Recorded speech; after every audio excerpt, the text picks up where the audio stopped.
Start the meeting. Yes, ma'am, we are hearing you. Yes, sir. Now we can start. Yes, sir. Thank you, sir. So, good morning to all the dignitaries present in this virtual forum. It takes an immense pleasure in welcoming each and every one to the virtual workshop on fostering soft skills, the mantra for sustainable career progress in association with our Northern University, Bangladesh. And it takes an immense pleasure in hosting this event in behalf of Tagore Engineering College. So, we are all aware that sustainability is the key mantra for career progress, and the sustainability is integrated with technology across the globe.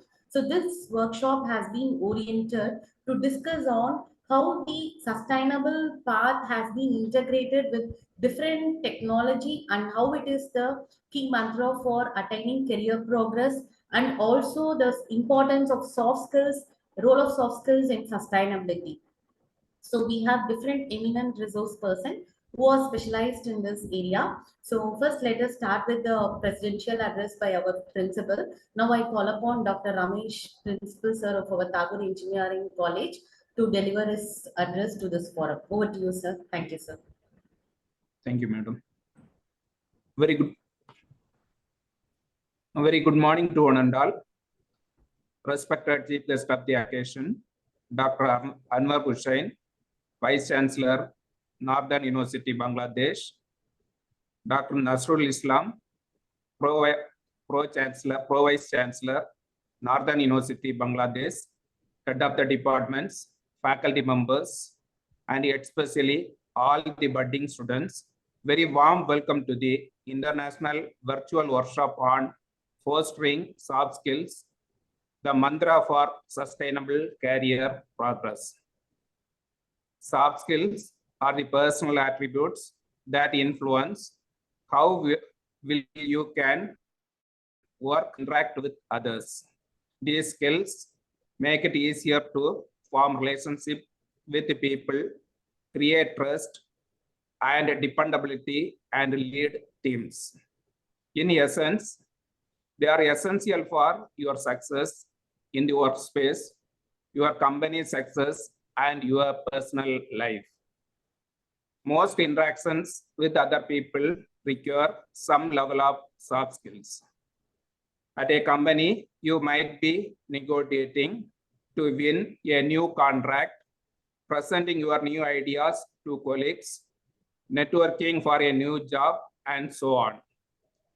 We use soft skills every day at work, and developing these soft skills will help you win more business and accelerate your career and progression. On the other hand, a lack of soft skills can limit your potential or even be a downfall on your businesses.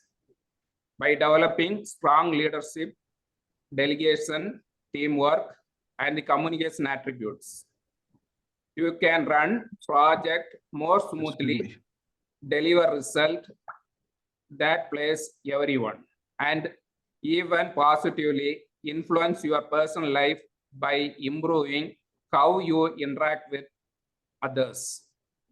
Outside the office, soft skills such as communication and used to build friendship groups and meet potential partners. You might be negotiate the price of your new house renovation or mentoring your neighbor's children on the weekend. Soft skills are useful both in professional life, and I must thank all the contributors and experts for their unconditional support in organizing this workshop. I congratulate the coordinators, head of the department, faculty members, non-teaching faculty members, and volunteers for their tremendous effort in organizing this workshop. Once again, I welcome you, everyone. I hope you will have the pleasant day. I would like to quote few words from the great Einstein. In the middle of difficulty lies opportunity. I wish you all the success. To end with high note, dream the impossible, seek the unknown, achieve the greatness. Thank you. Thank you, sir, for your presidential address. So it is my privilege to call upon Dr. Anwar Hussain, sir, of Northern University, Bangladesh, to deliver the inaugural address. Over to you, sir. Thank you, ma'am. Thank you, sir. Honorable President, honorable faculty members, my colleagues, it is a great privilege for me to inaugurate this wonderful workshop on fostering soft skills, the mantra for sustainable career progress. I'm a behavior scientist, and I give a lot of emphasis on the soft skills because as a human being, whenever we want to manage any situation or any work, especially in a group or organization, there are three things that we should have. The technical skill, which the engineering skill, which the Honorable President was emphasizing on, and the current world is moving towards that and marching toward that. More technical, more digital, more informative skills are required for any business organization to survive. Similarly, the conceptual skills, the theories, as you have mentioned, the great scientist Einstein, one of the great theoreticians who changed the world with his theory of relativity. So this is also important. And finally, the human relations skill, which you were emphasizing on your presidential speech, that if we would really like to be more effective in an organization, simply engineering skill and technical skill not suffice. We need to have the behavioral skills, the human relations skills, the soft skills, which we call them, how to communicate effectively so that people can really learn from that or understand, and how you can influence your colleagues, how you can resolve the conflicts. Conflict resolution is another very important soft skill. Then how to have a mature emotional maturity, so that you don't react aggressively towards the suggestion of any subordinates or juniors. Then there are other issues that we have to employ in the designing and also in running the organization day to function, and also getting more effective results out of the group work.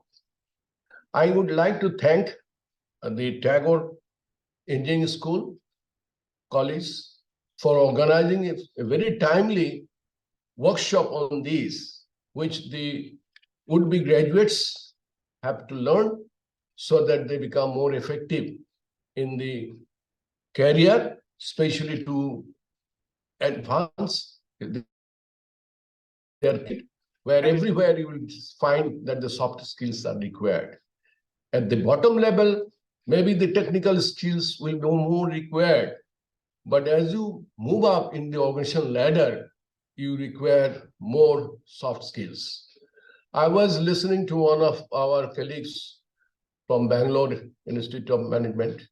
So he was saying that most of our, especially when they take courses, they think that the courses on soft skills are not very much required as they get their degree. But when they go to the organization and become matured manager or executives in the top ladder, they come back and tell that those courses are really very, very effective and useful. So you can understand the modern world, which is marching ahead with different kind of technical skills and engineering skills, and we are seeing the marvels of engineering. But those marvels could be achieved only with the reciprocity and the interaction, some team building, and continuing with the leadership skill that those project managers used to have. So I hope today's workshop will be very effective and fruitful one, and achieve the target that it wants to achieve. I would like to thank Dr. Mala, then other leaders from the Tagore College. And also I would like to thank Professor Dr. Nazrul, my colleague in Northern University of Bangladesh, the Vice Chancellor, who has taken special interest in organizing this workshop from our end, and I hope the grand success of this particular workshop. With these few words, I would like to inaugurate the workshop on fostering soft skills, the mantra for sustainable career progress. Thank you. Thank you, sir. So it was a very warm inaugural address. Thank you, sir. And so now I call upon Dr. Nazrul Islam, sir, Pro Vice Chancellor, to deliver his special address. Over to you, sir.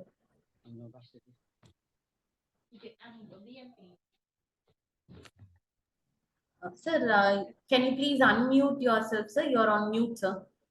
Okay, thank you very much. Thank you, sir.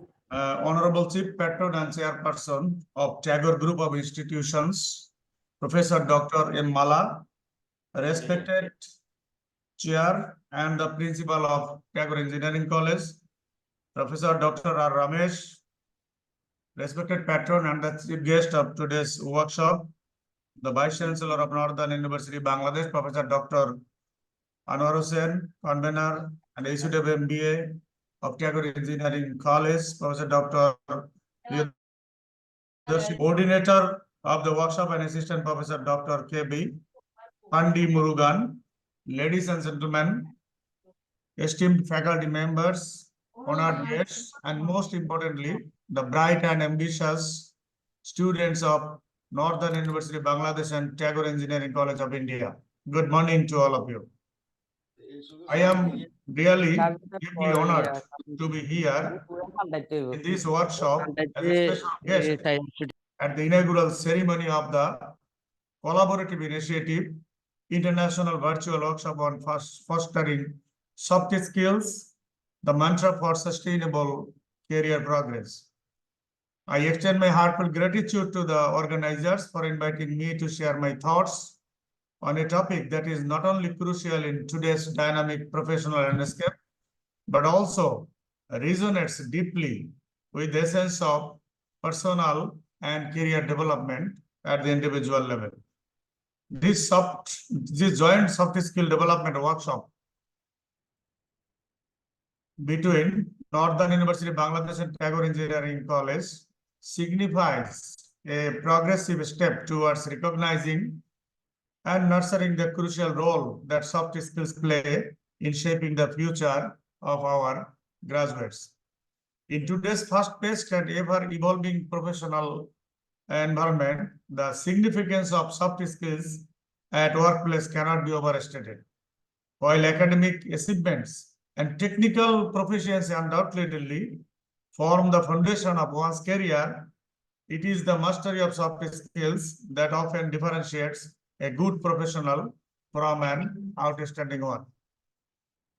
Dear colleagues, soft skills, often referred to as interpersonal or people's skills, are the intangible qualities that shape the way we interact with others.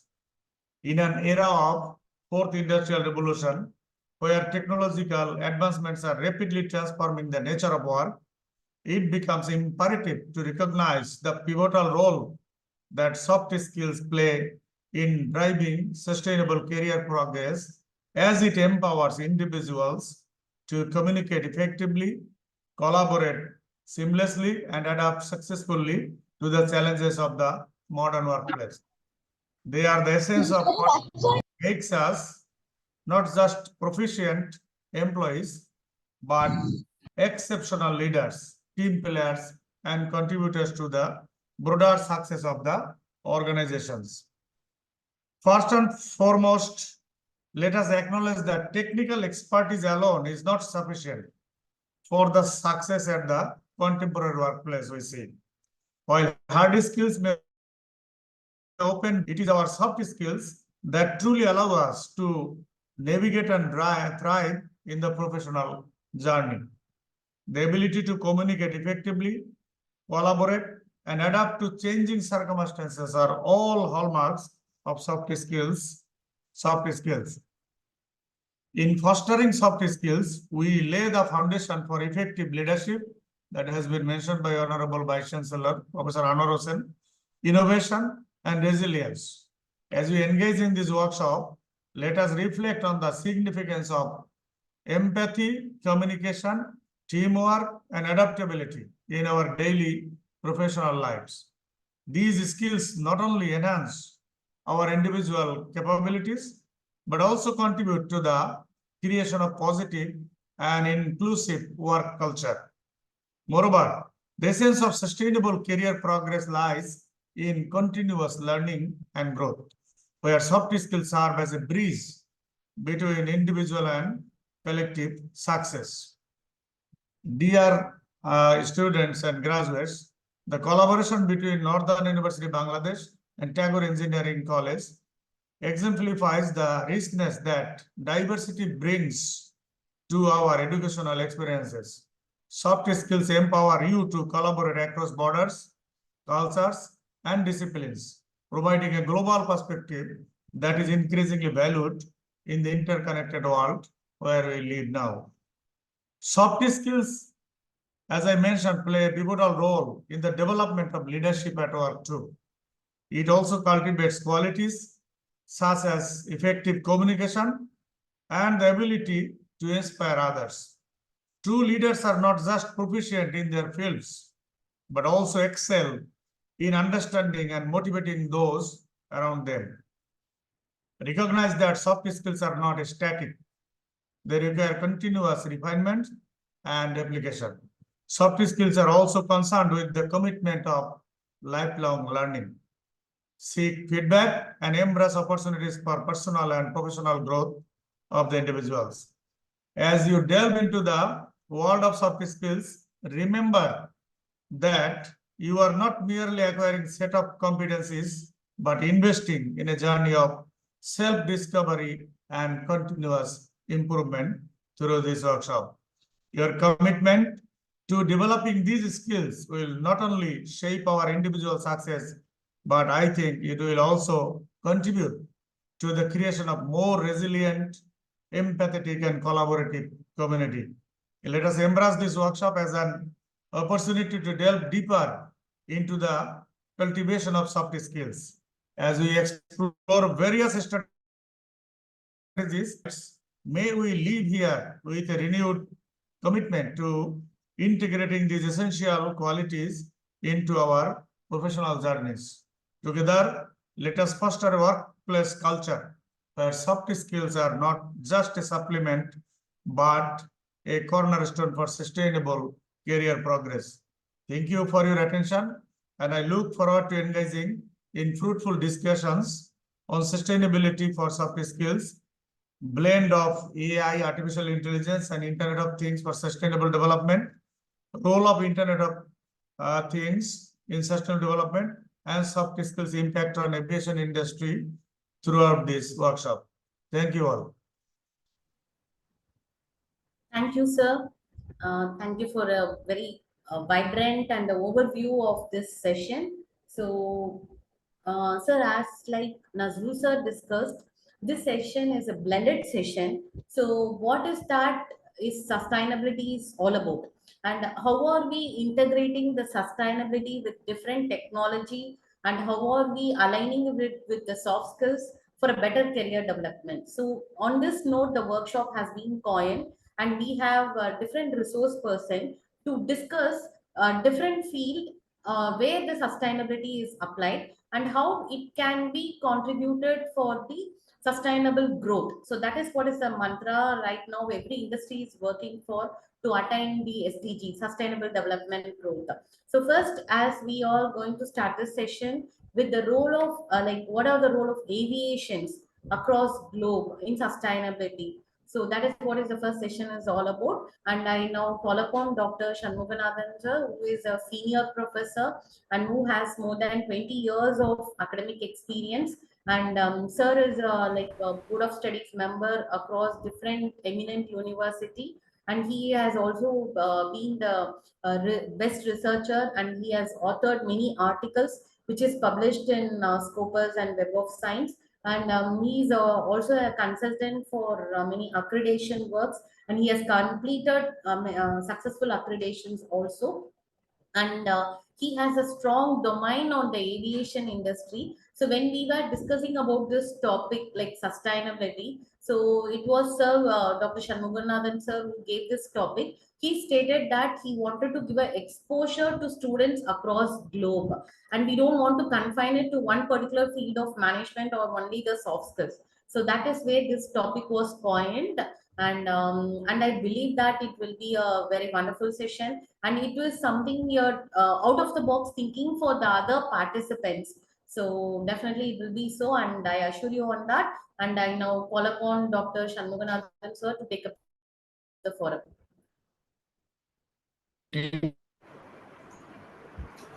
Thank you, madam. Good morning to all and all present here. First of all, I would like to thank the Vice Chancellor and Pro Vice Chancellor of Northern University, and also I would like to thank our Chief Patron and Chairperson, madam, our beloved Principal, Dr. Ramesh sir, and the convener of this session, Dr. Priyadashini, madam, and also the coordinator, KB Pandimurhan.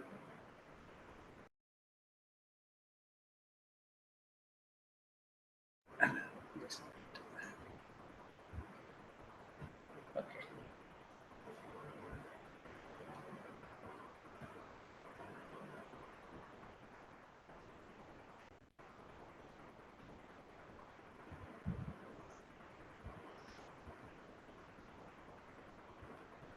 Actually, in common man's perspective, they think that aviation is meant only for people who have acquired knowledge and qualification in that field.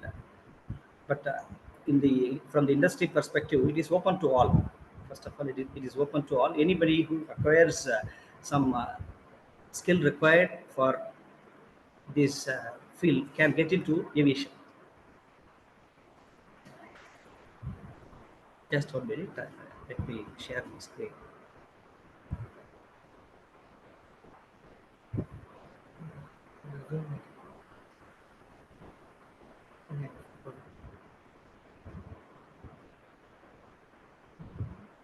Share.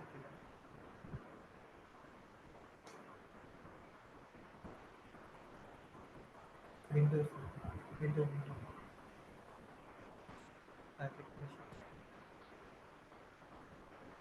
Okay. Now,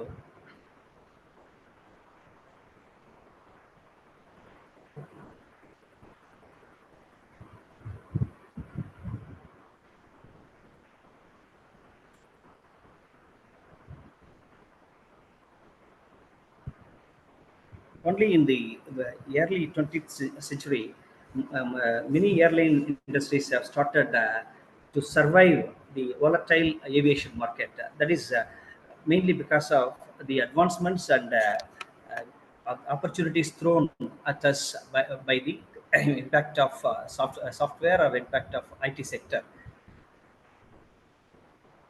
Now, in general, aviation means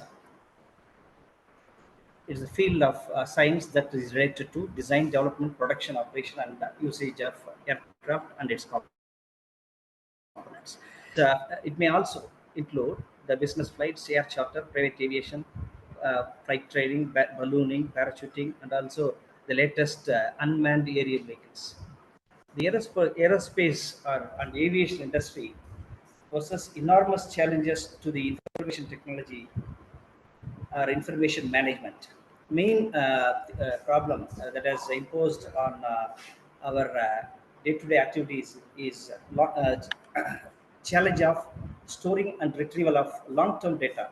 That the data has to be stored in a way that it survives changing ever-changing operating system, hardware application softwares, or storage media, or any technological changes that may occur throughout the span of the particular aircraft and its component.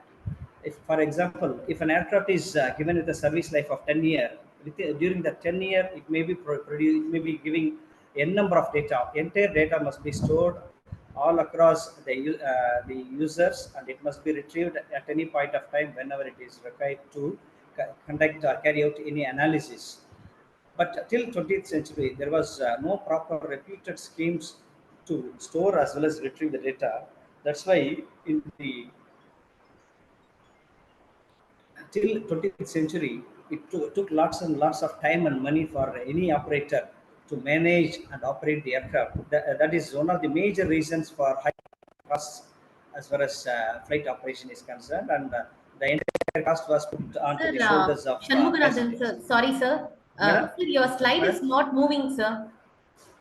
Just 1 minute, now. I think. Yes, sir. Can you see now? Yes, sir. Now it's moving. We are in the Okay, third okay, slide. okay. Yeah. Yeah, the first two slides. Yes, sir. Now it's the overview. Yes, sir. Okay. Thank you, sir. Okay. Sorry. Now, let us imagine even though we are in IT world, let us imagine aviation without IT.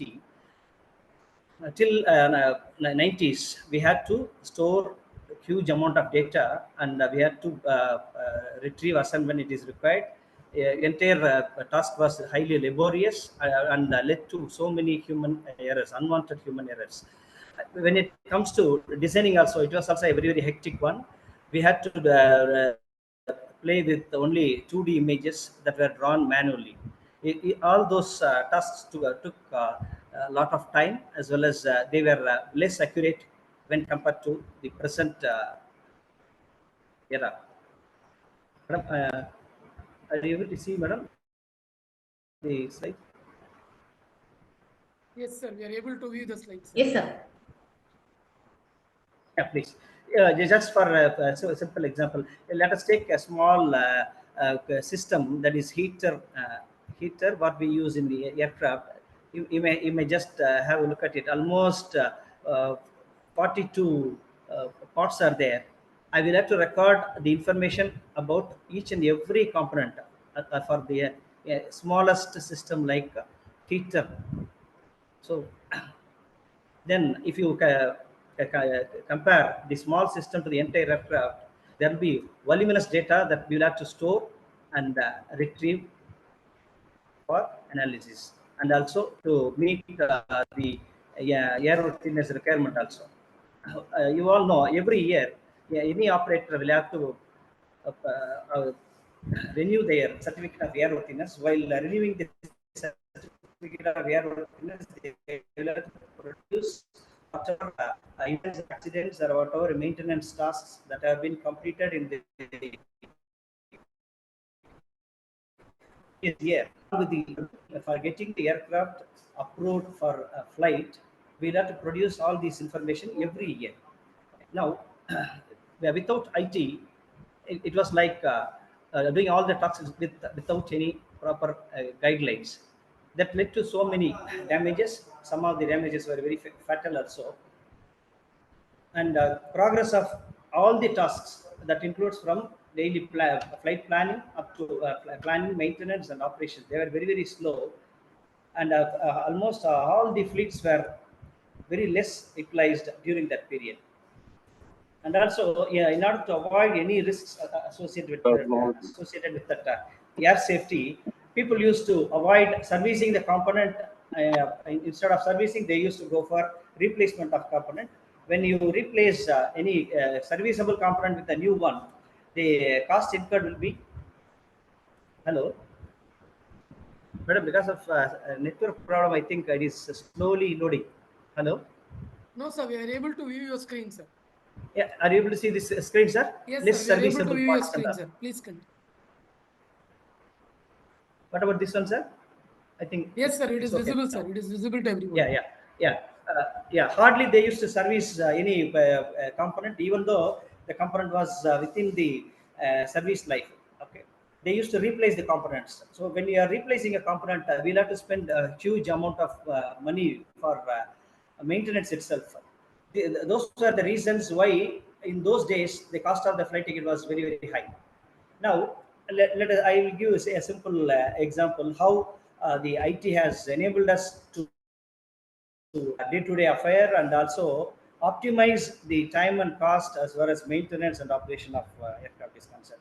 even if you manually club or sort your routine activities to minimize the material movement and to maximize the availability of equipment.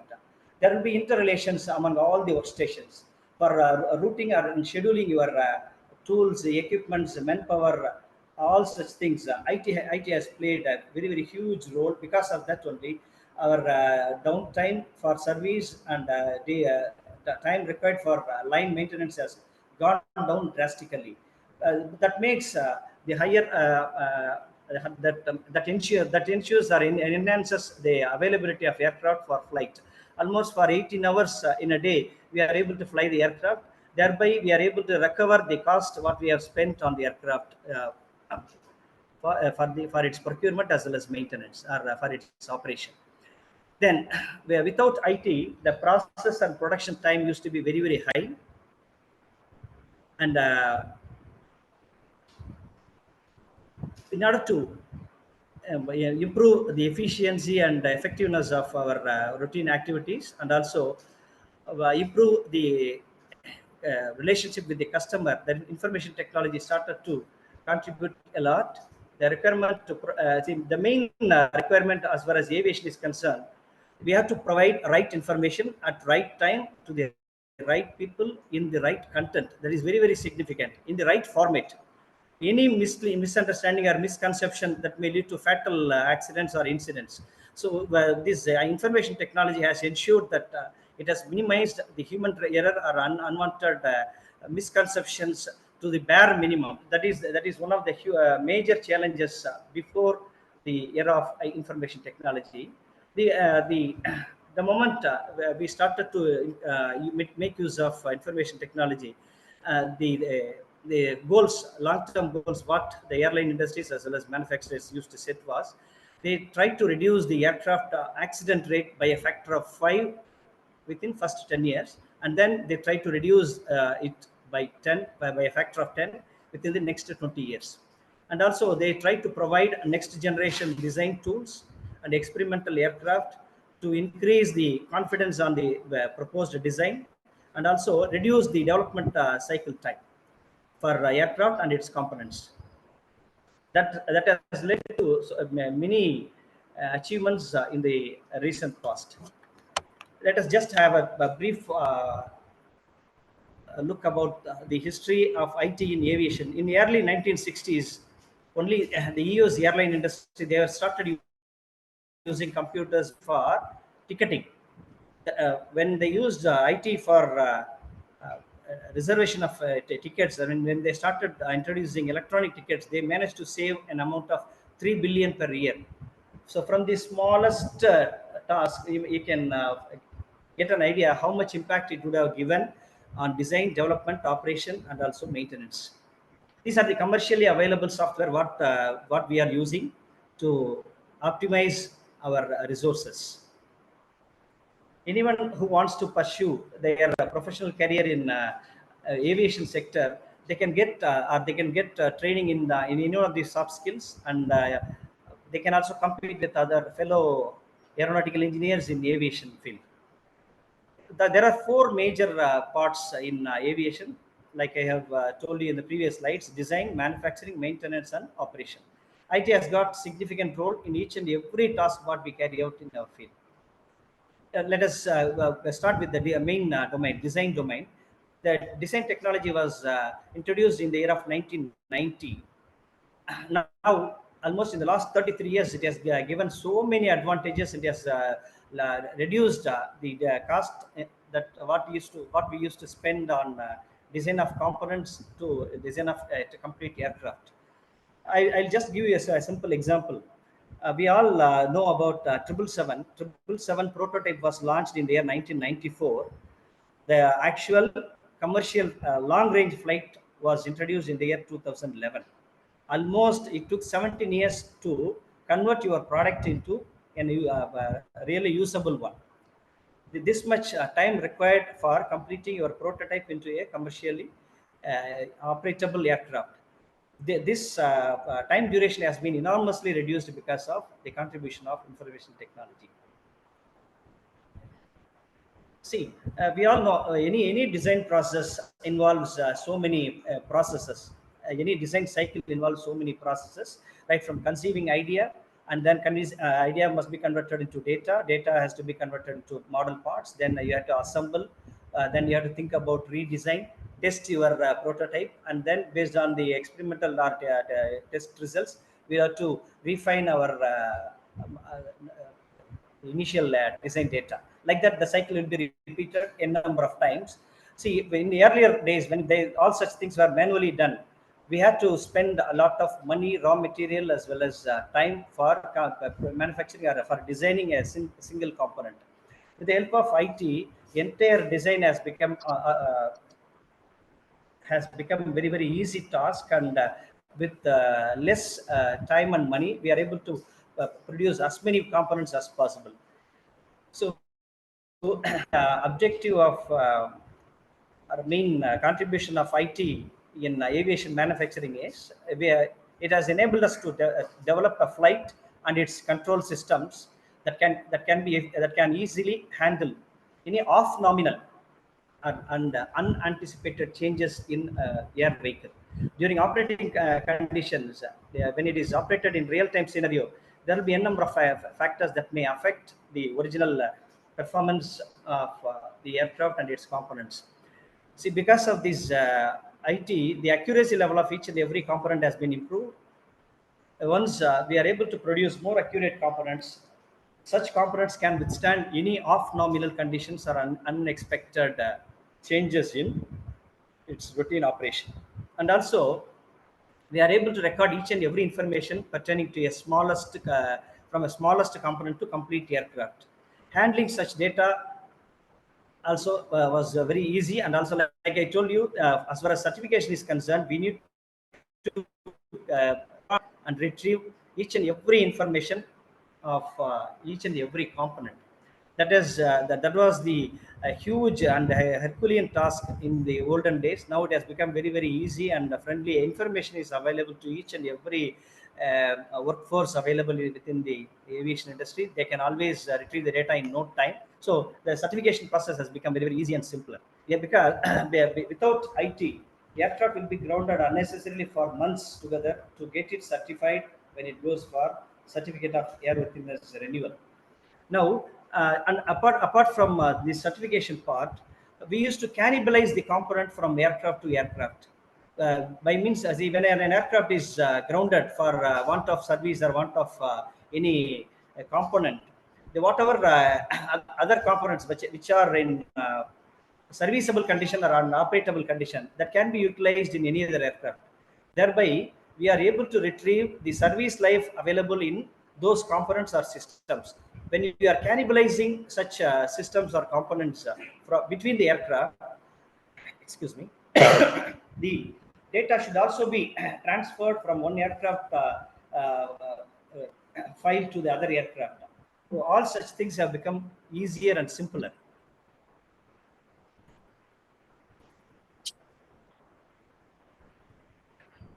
Like we have discussed in the previous slides, developing a prototype was very tedious process before IT. Oh, now so many new components are coming out. Now, like I told you, when you compare to 78777, it took almost 17 years to make it commercially operatable one.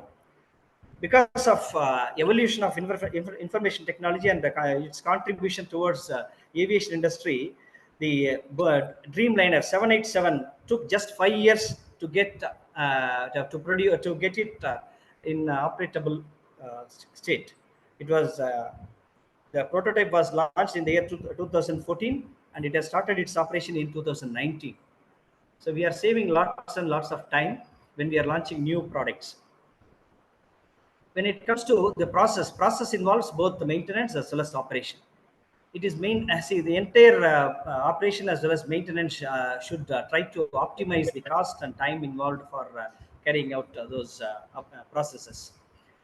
The different information technology systems are used in aviation industry, which in turn reduces the cost of operation as well as maintenance. Thereby, the benefit is transferred to the end user. The cost of the airline ticket has gone down in the recent past. And also, apart from cost, because of its significant role, we are able to increase or improve the air safety. We are able to improve the reliability of each and every component. Thereby, number of accidents or incidents in the last 10 years or so has gone down drastically. One very interesting information is, if you compare all the transport mediums, air transport is the safest one. You can also Google and find out the fatality rate is 0.01 per 2 billion passengers. So we are able to achieve such an improved reliability because of the contribution of information technology.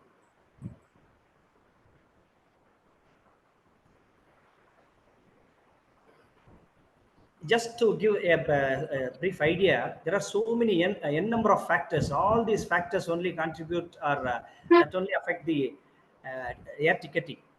We are able to optimize all these factors with the help of information technology, because we are using different softwares to regulate or monitor each and every parameter. When it comes to maintenance, see, unlike automotive industry, the maintenance is held at different locations all across the world. If you take engines, only line maintenance will be held in the operator's place. When it comes to overall, partial overall or top overall, it will have to be sent to the original OEM, original equipment manufacturer. So the engine will be losing 3 to 4 months of its service life. During that period, the engine will have to be shipped to the OEM's facility. There we will get it serviced, and it will be flown back to the original base. So, nowadays, because of this information technology, information is shared. The information and technical support is shared throughout the world, and virtually it is operated in countries like India and Asian countries. So there are so many places virtually they are supporting the maintenance, repair, and overall. And also all the OEMs have established MROs all across the globe. So thereby we are able to reduce the downtime during the partial as well as top overall. That improves these availability of engines or vital components for routine operation. Thereby, whatever cost we are investing on such equipments can be retrieved within the service life of the aircraft. The diversity of maintenance task is very substantial. It has become very easy and simple because each and every task has been narrated or communicated to the end workforce. They are able to get the clear-cut idea about the tasks that they are supposed to carry out. So maintenance has become a very simplest and easier one. And also the IT has helped us to conduct or carry out troubleshooting very efficiently as well as effectively. There are so many tools, and then we can also make use of artificial intelligence and machine learning as far as troubleshooting as well as reliability engineering is concerned. These are some of the softwares or systems what we use for condition monitoring of aircraft and its components. Why we prefer condition monitoring or on-condition monitoring is we are trying to forecast any impending failure or any impending incidents. Where if we are able to forecast the incidents or potential failures or potential threats, we can plan the maintenance tasks well in advance, and we can also procure the required spare parts as and when we forecast the impending failure. And also the one of the very key component of maintenance industry is we are mainly the entire maintenance activities are centered around the reliability. There are so many information we will have to interpret and we'll have to analyze in order to have a reliability centered maintenance tasks. For all these things, we have got software tools. It helps the operator to carry out or maintain an efficient reliability centered maintenance tasks. These are benefits what we have acquired and which we expect in future also. It enables the aviation industry to save a huge amount of money as well as time. The system provides an extraordinary return on investment in terms of cost saving and also more efficient in terms of operations. There is hardly any unexpected delays. Almost all the airline industries are able to meet out their published schedule. And it enables or it has increased the efficiency. The software like NAMIS provides a web-based authoritative real-time data on aircraft to personnel as well as information about the operating personnel, maintenance personnel, and also about the assets. It reduces the waste. The system's tools manages materials, parts, equipment, labor hours. Thereby, it reduces unwanted wastages. Thereby, it will enable us to lower the operating cost, operating as well as service cost. It increases the productivity. The automated systems nowadays, we all know entire flight data is recorded throughout the flight by automated systems that are incorporated in aircraft. Thereby, it is easy failures if it has been flight or pre-flight or post-flight. All such information can be retrieved from the data that has been stored during a flight. The automated systems eliminate paper-based records. It improves productivity and accuracy. It reduces duplication of efforts. That is also a major one, almost because cost of the labor in the aviation industry is very, very high compared to any other industry. Cost of the labor is very, very high because the skill required for aviation is much, much higher than other fields. Then scalability. The system is made up of 7 distinct software modules. Each one can be implemented separately for a variety of uses. The IT also provides versatility.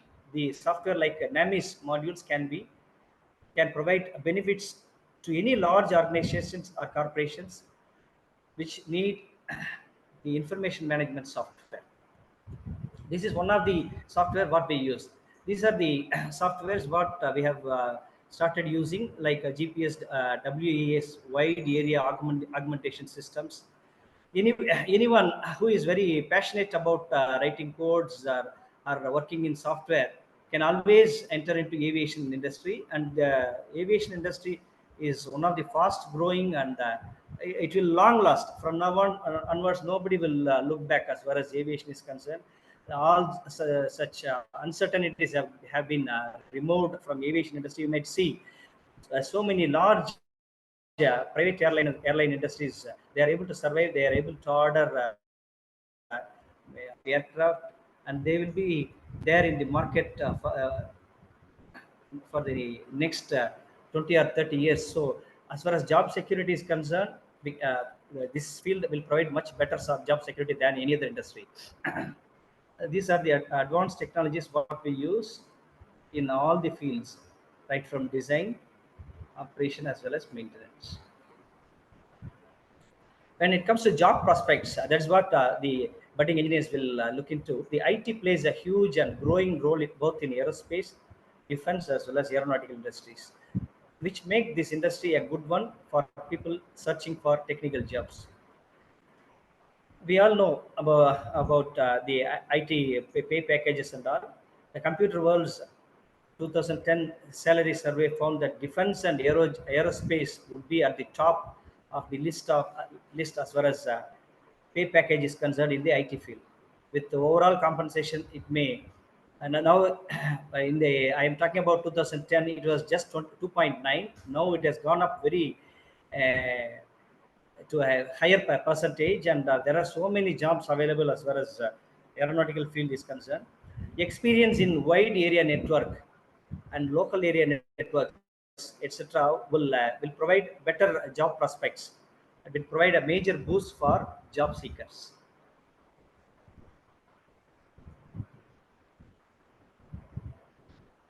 These are the potential positions that are available for any engineer who has got some soft skills and software exposure.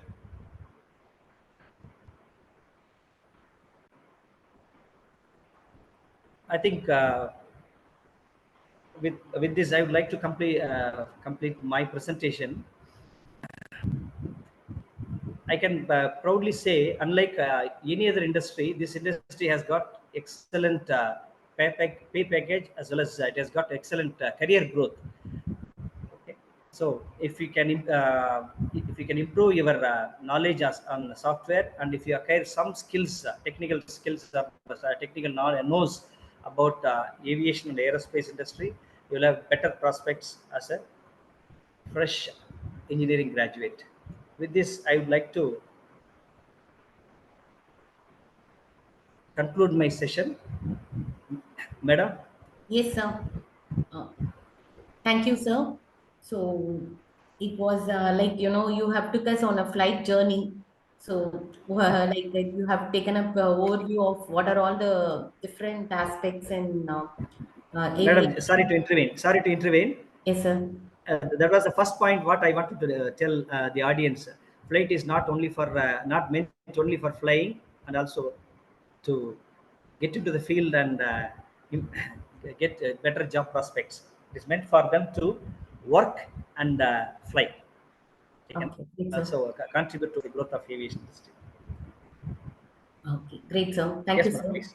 So any questions from the participants?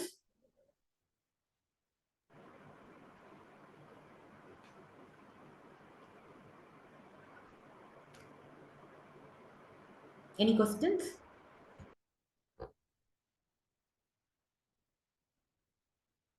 No, ma'am. No. Okay. Thank you. So thank you, sir. Thank you for the wonderful session. And you have touched upon different aspects of this industry and how far it is related to sustainability. And as it was more of aviation. You have touched on what are all the different roles and how they can take it forward, and for the business development and different perspectives you have touched on. Thank you, sir. Thank you for very elaborative and very very much in depth session of the topic. Thank you, sir. If no further questions, so we will move on to the next session.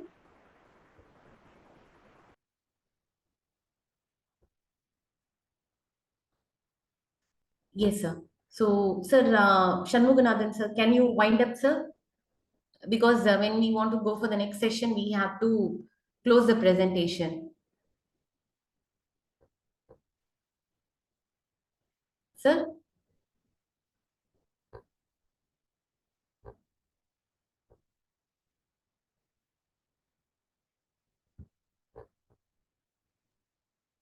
Yes, sir.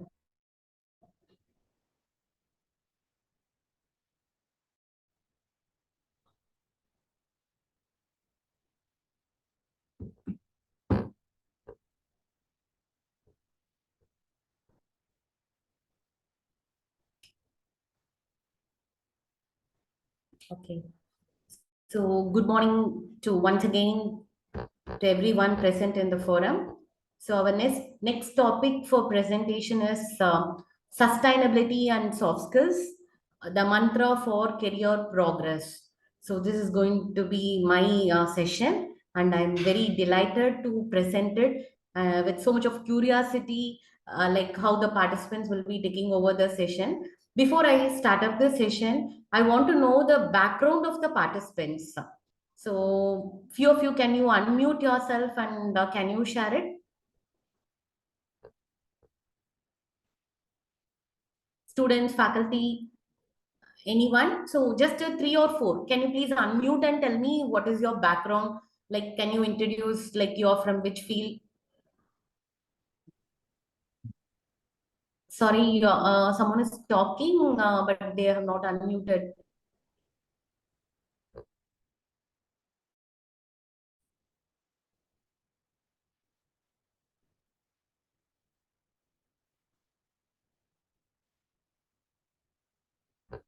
Anyone from the participant? Can you unmute?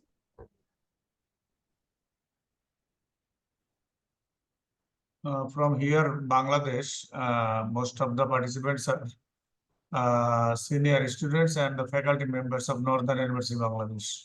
Okay, sir. Yes, sir. Which field they belong to, sir? Management. They are from business and also some of them are from computer science. Oh, computer science and business. And business. Okay, sir. Great, sir. So, any other voice from the participant? It will be great to hear, no, when people participate. Thank you, sir. Nazrul, sir. Thank you, sir.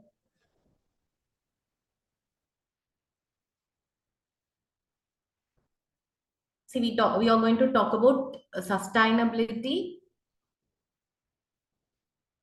Anyone at least can post it in the chat.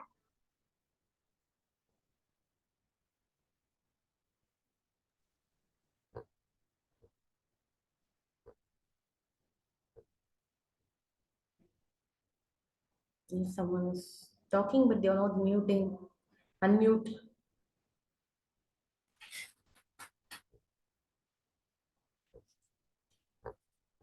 What did you ask, ma'am? Sir? No, sir. I wanted to know if it is a student or faculty, something about you, like what is your background, like which field you are.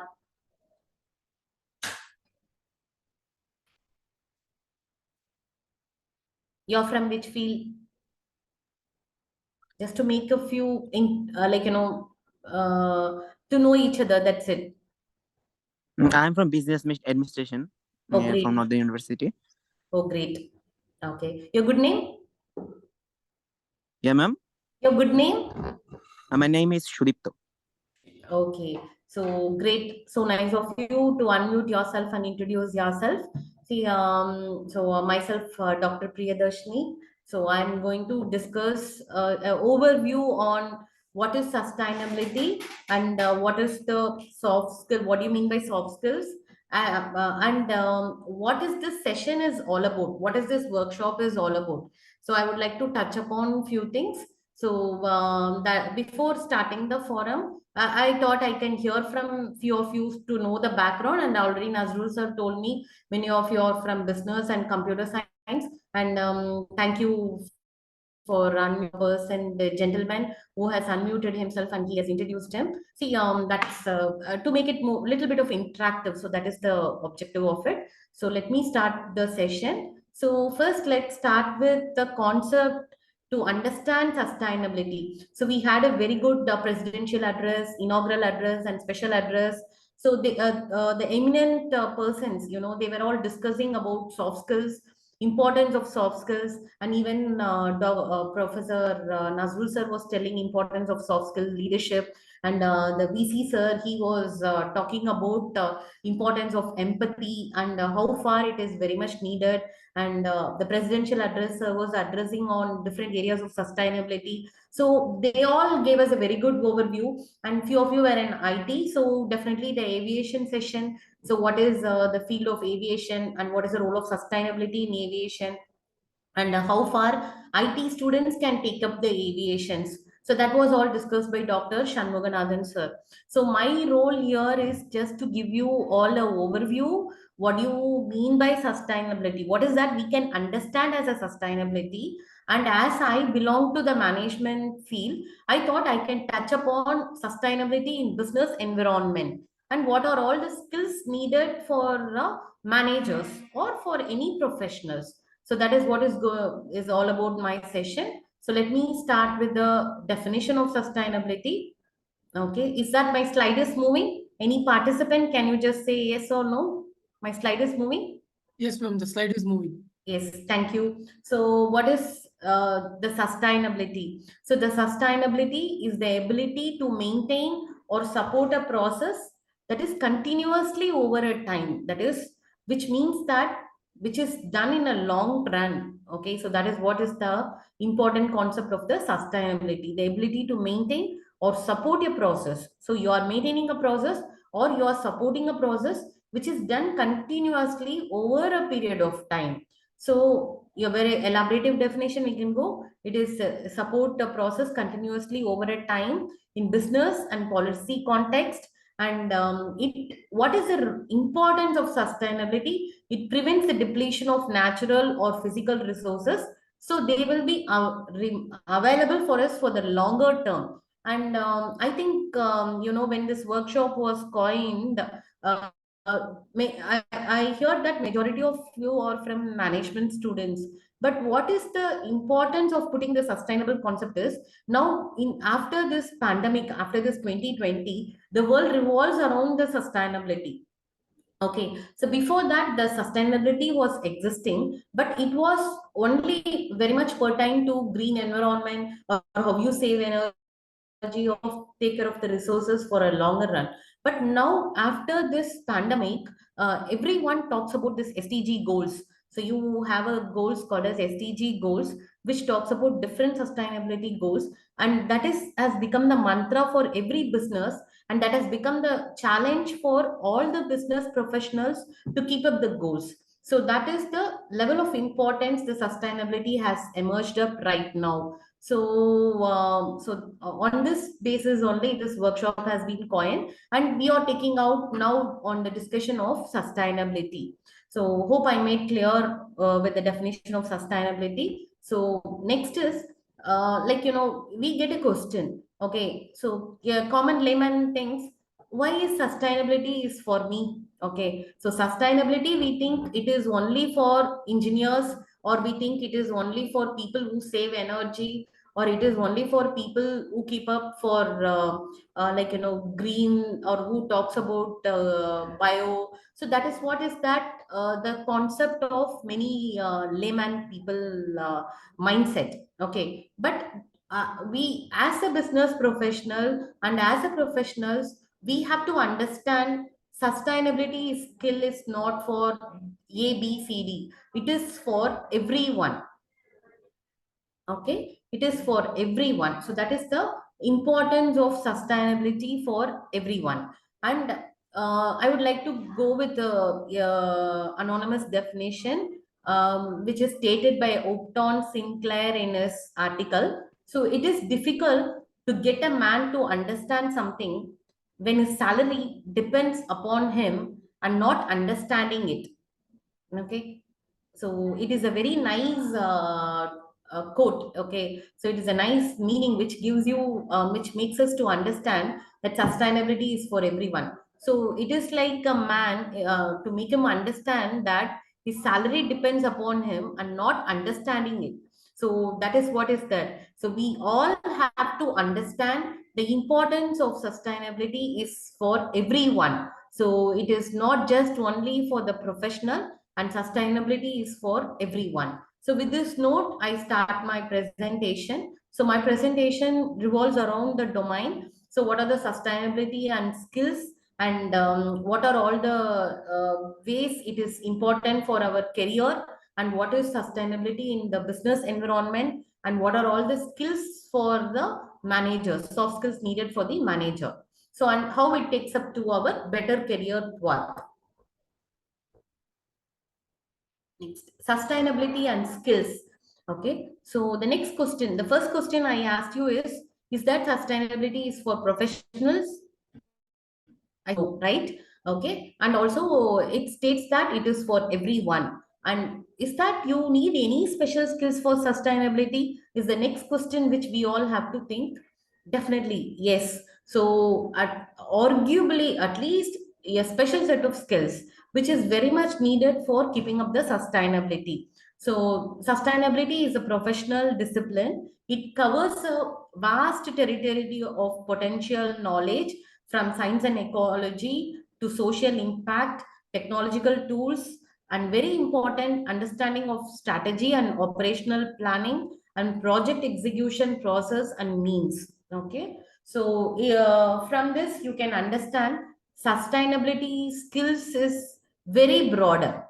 Okay, it is not just with only understanding the meaning alone, or it is not just only with the bio concept. So it is a vast territory. So what are all the concepts it goes, it's like how you understand the technological tools, and how you understand the strategy, and how you understand the operational planning, how it can be taken forward, and also it ends up with the means and execution. Okay, so that is all is the skills needed for sustainability. And also the based on the workshop, how it has been coined, I would also like to touch upon it that it covers a vast territory of potential knowledge. So it is not that only knowledge, it goes from science and ecology. So, okay, it goes with both science, technology, and ecology. So we have to understand a human, we have to understand the social, and we have to understand the science, and also we have to understand the ecology which is around us. So that is the importance of the skills evolved in sustainability. Okay, and next is interdependence.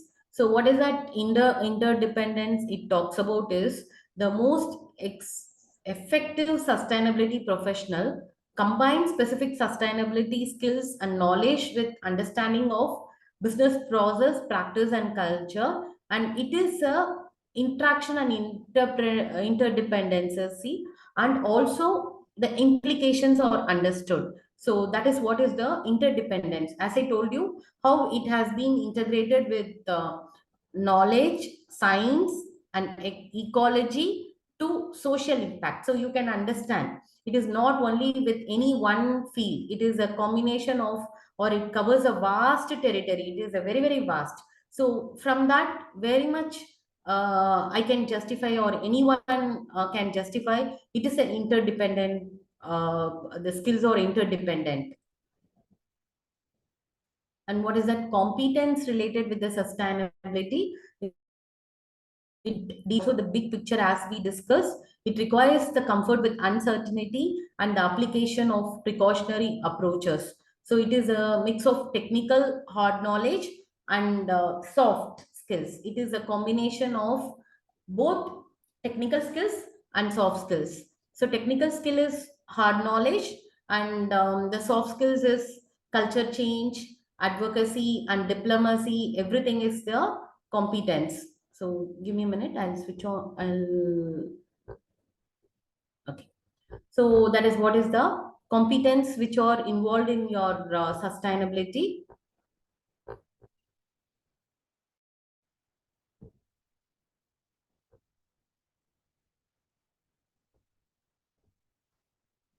And then the next one is sustainability for career goals. So is the next, see, as you all are students, the majority of your students. So what is the main role of a student? Is not only to listen the class, it is to ask questions.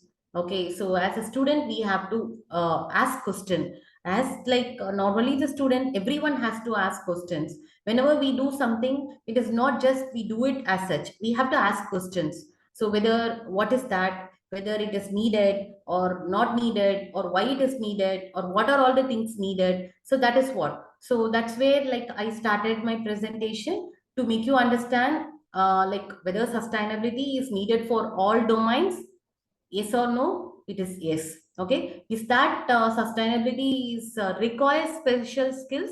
Yes or no? Definitely yes. You need a versatile of skills. And then how these skills are there? It is the skills are in a interdependence. Okay. So it is an interdependence of human skills. It is an interdependence of social skills. It is an interdependence of technical skills, and also it is to understand your ecology. What is your ecology? And then the next question is that we are all talking about sustainability. Okay, so why are we talking about sustainability? Okay, it is for a better environment and for a long term sustainment, and without the depletion of resources. All those things are fine, but is it needed for a, it is important for career goals? The next question, sustainability is needed for career goals? Definitely. So the sustainability is for career goals. So like you have your sustainable goals. So how it is integrated is with your career is, it talks about your education, that is it talks about your vision, it talks about your goals, and it talks about your interest, it talks about your skills. All these things together, it contributes for your career. So sustainable development is for your career guide. Okay, see, as a like the professionals, we all know the strategic plans are very important. So what is the what do we understand by strategic plan? Anyone? Okay, so what is the strategic plan is your long-term plans. So how are we attaining our vision and missions? So that is all is discussed in our strategic plans. Okay, so when you're going for the strategic plan, so it is merged with the career in the organization. So how all these domains are in a circle. So this diagram tells you a circle, so which talks about our vision, goals, interests, skills, and education, and how it is in forms our career, and how it is interrelated with our sustainable development. So sustainability is very much needed for our career progress. So the next I would like to talk about the pillars of sustainability. You can also call it as a field, different fields in sustainability, or you can call it as a pillars. So what are all the concepts which is given here is socio-cultural field, ecological field, economic field, and organizational field. So they are described as the pillars. Okay, so which contributes for the sustainable development. Okay, so socio-cultural field, it talks about the cultural environment and how far people interact with the environment, and how far people talk with each other, or interpersonal relationship, and adherence to the cultural, everything comes in your socio-cultural field. And economic field, it talks about the economy, and how it contributes for the GDP, all those things in your economic field. And your ecological field, the environmental factors around us, which pertains to country, or which pertains to the pandemic, everything. So that is your, and the most important is your the organization where we are, and whether we are a leader, or whether we are an employee, or whether we are a consultant, everything it talks about the organizational field. See, when you see this diagram, you can see all the four circles are important. The size of all the four circles is similar. It's not like one circle is bigger or the other circle is smaller. All the four are important. That's why they call it as the pillars. Okay, so when you take up the different field, so that is what is that when you go, when you need to understand ecology, that is the environment sustainability, and you have to understand the technology when it comes to economic. See, nowadays they are integrating technology and soft skills and sustainability. So we have to understand the technology, and we have to understand the business environment, which is very much important, and we have to understand the cultural practices. So these are all the different pillars and domains on which the sustainability is built upon. Okay, and this is the most important topic I prefer to give, because I belong to the field of management. So we are going to discuss about business sustainability. So what do you mean by sustainability in business, and how far it is important, and what are all the skills? So there are so many skills. I'm going to touch upon some three skills which is important for sustainability skills. So business sustainability. So business sustainability, earlier, that is when initially when you want to become a manager or a leader, what was the skill was needed is only your educational skills. Okay, and after MNCs merging up, the next skill which was needed by managers was they were talking more on interpersonal skills and soft skills. So that was something which was growing up. So people were all talking about your soft skills, interpersonal skills, and so on, so. And then later on, that was not alone enough. Okay, you want to be a manager or a leader, the soft skills or interpersonal skill is not important, but your conceptual skill is important. How you see thing as a complete picture. Okay, so that's where there came up the concept of emotional intelligence, empathy, all those things it came on. Okay, so how you see it as a whole picture, you see it as a complete business picture. Okay, now they say that you see not only your organization, okay? You are a manager, you don't see only your organization alone. You see your organization, how far it is sustainable, how far it is with the goes well with the ecology, how far it goes well with the environment, how far it takes up the global warming, how far you take up with the fight with the pandemic. So all those things makes you as a good leader or a good manager or even a good employee. So that is where the sustainability in business plays a very, very vital role. So what is business sustainability? So it discusses about organization impact on environment. Okay, so how the organization impacts uh, the environment, and also how it has been influenced by the environment. It discusses about the local and global society, and also your word how what the organization seeks to improve or at least not worsen the environment or the rights, health and happiness of the people in the community. Okay, so as I told you, it is like what are we contributing to our environment?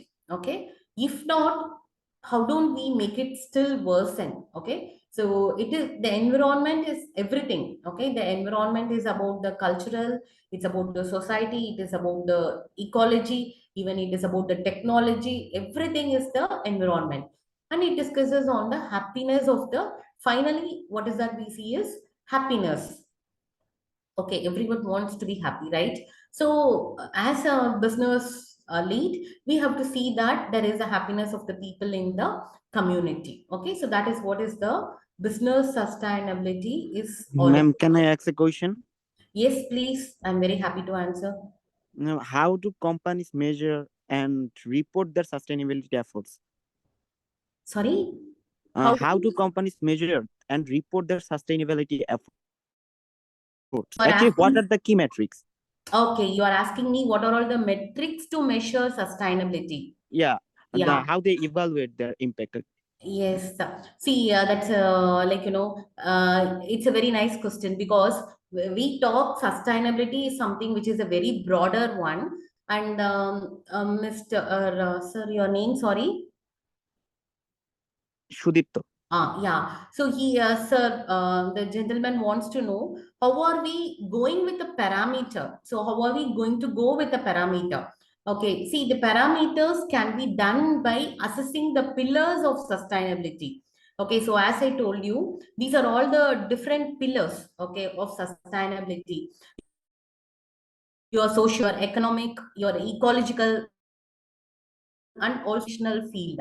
So these are all the pillars of sustainability. So the best way, or the path to measure how far we are sustainable or not is by assessing these domains. Okay, so when we are talking about sustainability, we cannot see it as a we cannot assess it by either any one factor. Okay, so that is not that was a very traditional technique. There was traditional techniques to confine sustainability only with ecological factors.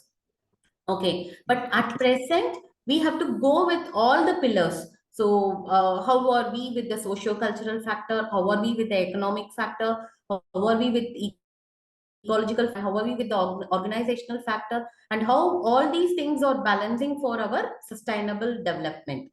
And also, the next one factor, which is right now given in a Harvard Business Review, which talks about the 3P. Okay, so your question comes here: people, planet, and profit. Okay, this is other domain which is right now in the merging.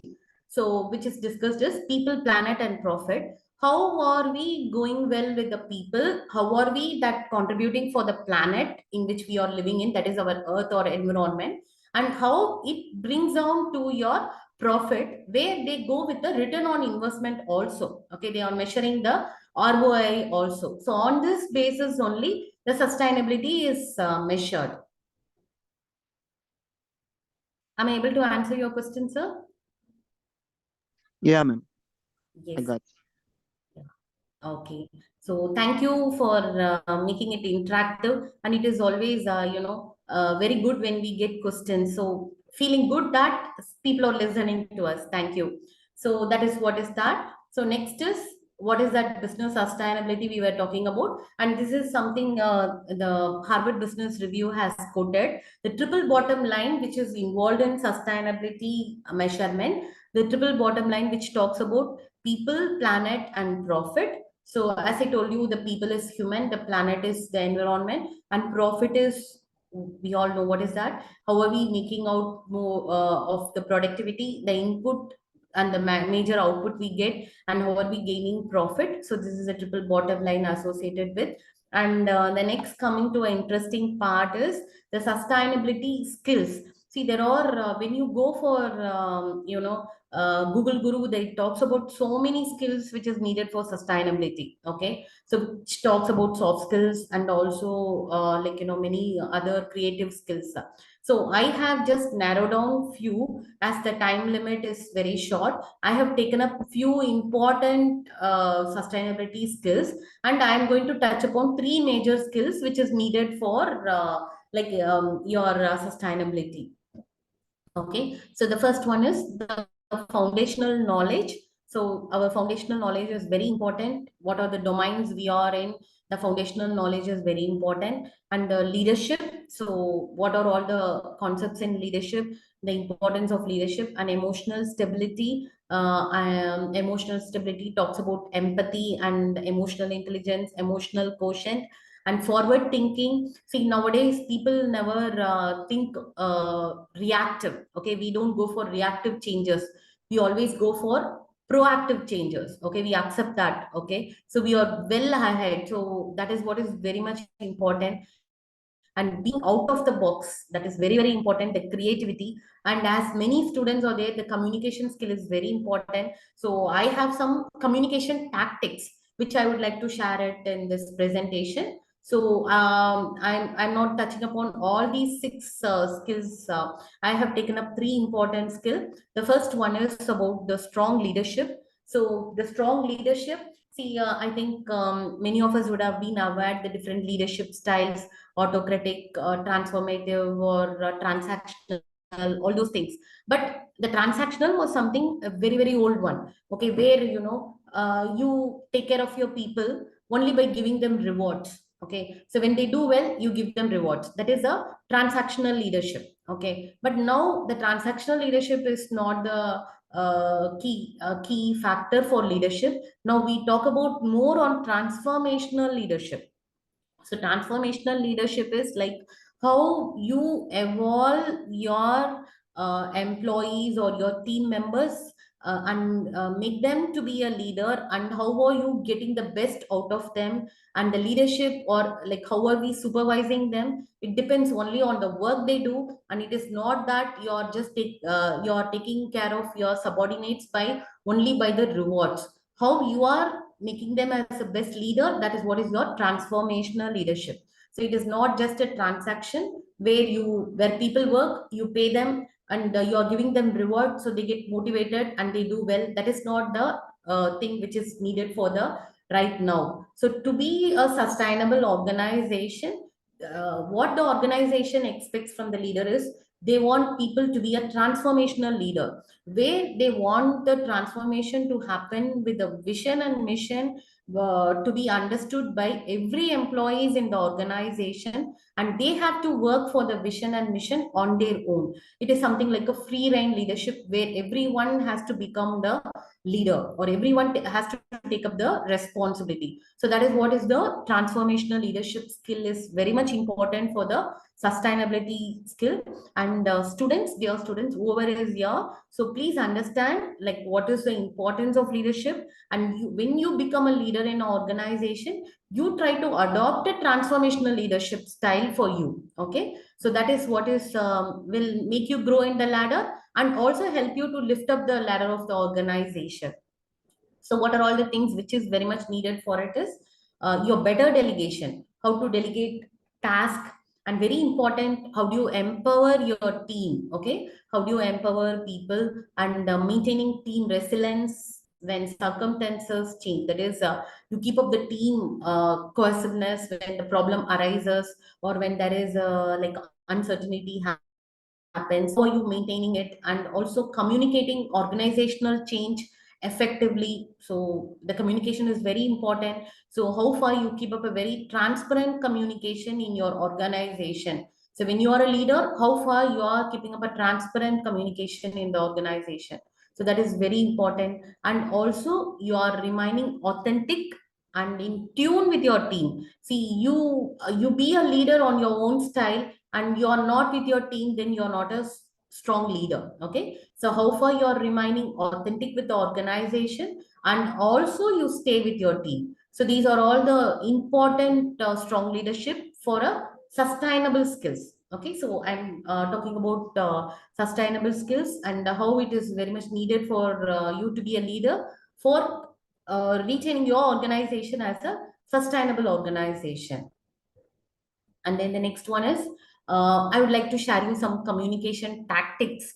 Okay, so I think you are all senior students, as Nazrul sir said.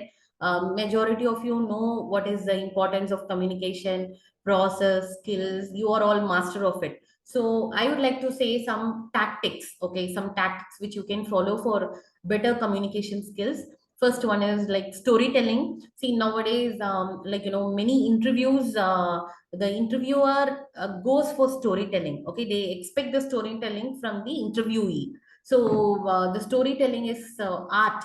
Now it has become a very important soft skill component. So try to develop the storytelling. Tell people a true story that illustrates your point. That is, how are we illustrating our point in a form of as like a story. So that is always the importance of storytelling. And self disclosure. See, always when you are in a team or when you are with the people, everyone likes the people who are very much down to earth. Okay, so how do we exhibit that skill? First, self disclosure yourself. Okay, the self disclosure in yourself, in the sense you're being open, you're being transparent, and you're being approachable. Okay, so it can be like something like describe your haha moment. You can say something this impressed me, or something this is what is that it has made me to think like that, evolved. So how are you first starting it? So that is what is your self disclosure. And then the most important nowadays, we don't no one likes just information without facts. Okay, so whenever we say any information or whenever you talk something, communicate with the statistics.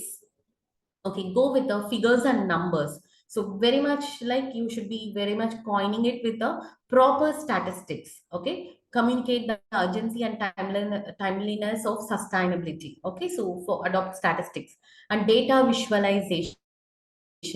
So you present the data in trends in a clear, visually and appealing way. So that is the next important tactics of communication. And then next one is personal reflection question. Okay, so that's what I was trying to do. Like I was putting a PPT by asking you questions. Okay, why it is needed for me? How do you want to be, or how do you think it is needed for your your team? So even when you talk about sustainability, you can ask, it is something like, how do you want to contribute to the world your children will inherit? Okay, that is something. When I contribute something to the world, what is that my child inherits from it? Okay, so what role do you want to play in redefining the future of your industry? Okay, so ask personal reflection questions.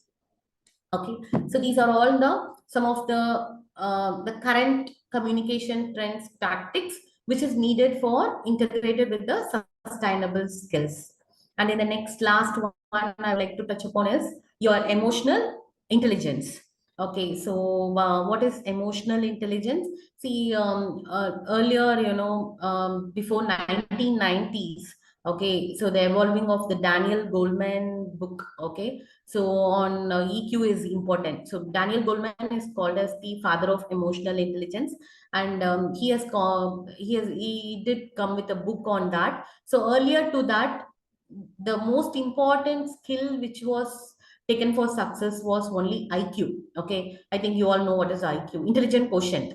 So your degree and your knowledge on the subject and your ability to analyze a thing, and your ability to come with technical things, or your presentation, all those things was considered as a key factor for success. So once this EQ came into, like, evolving after the release, it was the Daniel Goleman book created a very big shake. Okay, so after that the EQ was discussed by everyone started to ask, what is this EQ? So that is, what is that? EQ is your emotional quotient, your emotional intelligence. Okay, so how far you understand your emotion, and how far you understand other people emotion, and how you handle it in a better way for your success and also for the success of your team. Hope I make it clear. So it's very elaborative, but very simple. So how far you understand your own emotion and other people emotion, and how do you handle it as a leader, or as a manager, or as an employee, or as a family person, everything. So how far you do it in a way that contributes for your success. So that is what is the important concept of emotional intelligence. Okay, so even today's session, the dignitaries who gave the inaugural, presidential, and special address, all the three dignitaries were talking on soft skills and empathy. Okay, if you would have noted, your VC sir was touching more on that empathy and leadership skills. So that is all is something your inner concept of your emotional intelligence. Okay, so what is that? It is a like a thing, the basic thing which I would like to make you understand is, it you can understand this by two components. One is your self awareness and your social awareness. When you go for self awareness, as I told you, how far we are able to understand our own self. Okay, before understanding myself, I cannot understand others. Okay, so I have to. Ma'am, Yes, yes, sir. how do I understand my audience emotional diversity? Sir, how do you understand your own diversity, right? So I have to understand my diversity first. Okay. So how do I understand their perspectives, their emotional attachments, and something, so, which will make more effective our session, So my you, session. okay, so if I am not wrong, you're asking me your question, how do you understand the emotional diversity? Yeah, my Okay, audience is emotional diversity actually. okay, your When I am audience. going to tell my story to them. Okay, so you are asking how far you are able to understand your audience, right? See, what is that is, see, that's what is that, you have a four quadrants, okay? So, four quadrants in which the first quadrant talks about your self-awareness and self-handling, and your third quadrant talks about your social handling, that is social competence. Okay, so I'll share a few material to Dr. Nazrul sir, because it's a very elaborative topic and there are some few dimensions in that. I'll share it to Nazrul sir and I'll ask sir to share it to you, but now I can explain it with some simple example. Okay, see, as I told you, with the four quadrants, see, first one is your individual awareness. Okay, see, for example, you are a Mr. So and so. Okay, so what is that? You make your window clear. Okay, you understand yourself and you understand what makes you angry, what is your strength, and what is the your best and what is not best, and all those things is your first quadrant. And the below quadrant is your individual competencies, like how far your skills are strong enough in handling your own self. Okay, and then next comes your social awareness. Social awareness is like which includes your empathy and your interpersonal skills, and like how far you are understanding the problem of others.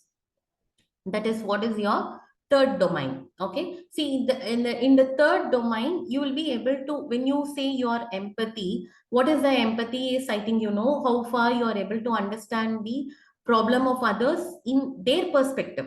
It's not sympathy. Okay, you are sympathizing, it is your empathizing. Empathizing is you are able to understand their problem in their perspective. Okay, so that is what is the first component in the social awareness. See, when you are able to understand the emotional competence of your team or in your group, the next one is you will be able to handle it with the social competence. Your social competence comes your leadership, and it is your team building, and it is your communication. All those things comes in your fourth quadrant. Okay, see, when you ask me a question, that is emotional diversity. That's how do you understand the diversity? That is your third quadrant. Third quadrant is you understand your team by with the help of by your empathizing skill, or by listening, or by observation, or all those things, which it can be done only by completing the first quadrant and third quadrant of your self-awareness and self-competence. Okay, so that comes your third quadrant, that is your social awareness, where you understand your team diversity. And the last quadrant is your social competences, how far you handle the group, how far you handle their emotional things in a better way. So that is what is your emotional intelligence. Yes, sir. Okay, ma'am. I got it. You got it? Okay, hope so. So definitely I'll share that to you. It is a very, there are a few papers also. I'll share it to Nazrul, sir. You can take it up. See, it is very, very important, as a faculty member, for us to understand the emotional diversity of the students. It's a very nice concept. So how do you understand the emotional diversity of the people around us?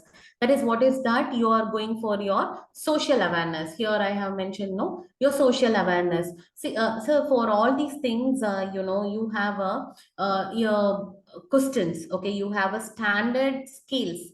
So you have a different scales.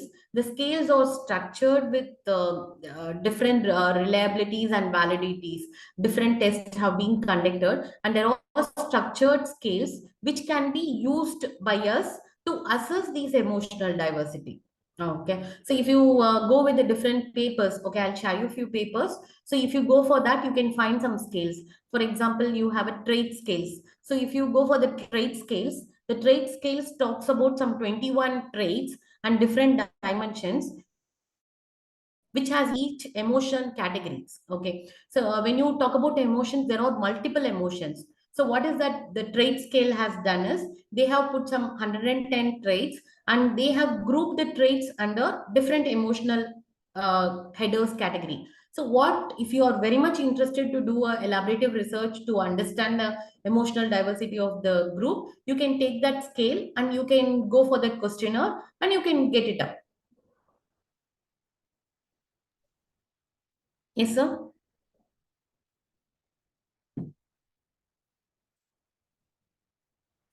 Okay, so these are all the sustainable skills which I have briefed on.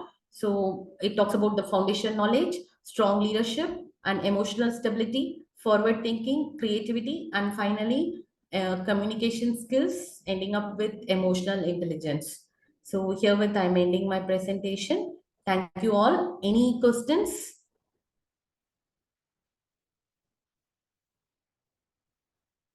No, ma'am. Thank you. Yeah, thank you, sir. Any other questions from any other participants? No, ma'am. So, Ma'am, I have a question. yes, sir, please. First of all, I'm Mahbub Alam, student of MBA. Oh, great. Uh, Yes, sir. First of all, thank you very much for delivering a nice speech regarding the sustainability. So, in we know sustainability is everywhere. It is important and applicable. It is not only the engineering other side, as you said, Yes, mentioned. yes, So, for understanding this, you have mentioned one point about the transformational leadership, yes, that is distribution of task, understanding the emotional balance of the teams and other things, social condition, everything. So it is, yes, always important. So my question, transformation leadership, is it the decentralization of task or the job, something like this? Sir, your question has an answer. You asked me a question, is that transformational leadership is decentralization? So what is decentralization? You distribute the task, okay? But what is transformational leadership is, it is not only you distribute the task or delegate task. It is how far you are empowering, okay, empowering your team. Okay, so how far you make a person to be a leader. Okay, so that is what is the transformational leadership. See, from the name you can understand transformational. Okay, so you are completely you're changing a different view. That is what is a transformation. So what do we do in transformational leadership is we are enabling our team members, or we are empowering our team members, or we are transforming them from a normal employee to a visionary team member. Okay, so that is what is the transformational leadership. Okay, thank you, ma'am. I got your point. Yes, thank you so much.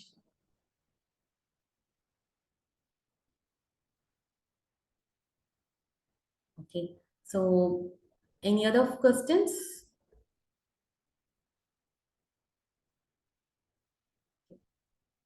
So I think we can wind up this session. So Nazrul sir, can we wind up the session, sir?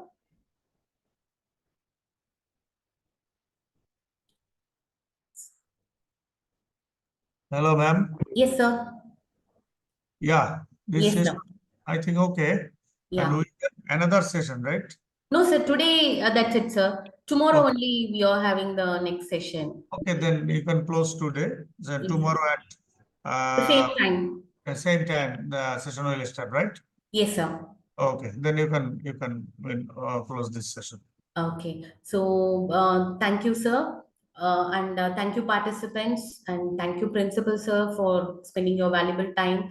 And thanks to VC sir who was present here, and thanks to all the faculty in the midst of your busy schedule, and thanks to head of the departments in Tagore Engineering College for your presence. And today we are winding up the session. And when we were discussing about this workshop, so sir said like we'll have it not very elaborative and not only a virtual. It takes so much of only a online session. We don't want a very long sessions for the day, so that's why we have planned two-day session. And so many interesting sessions are awaiting for you all tomorrow. So hope to see you all the same time tomorrow by 10 o'clock IST in the same forum. And the Zoom link we will share it in the group, and we will share it to Nazrul sir through mail. So thank you all. Thank you for very vibrant participants who were present for the day and asking questions. Thank you all, and thank you, sir, and thank you, principal, sir. And with this note, we are winding up today's session. Thank you very much, madam. See Yes, you sir. tomorrow. Thank you, sir. Thank you, sir.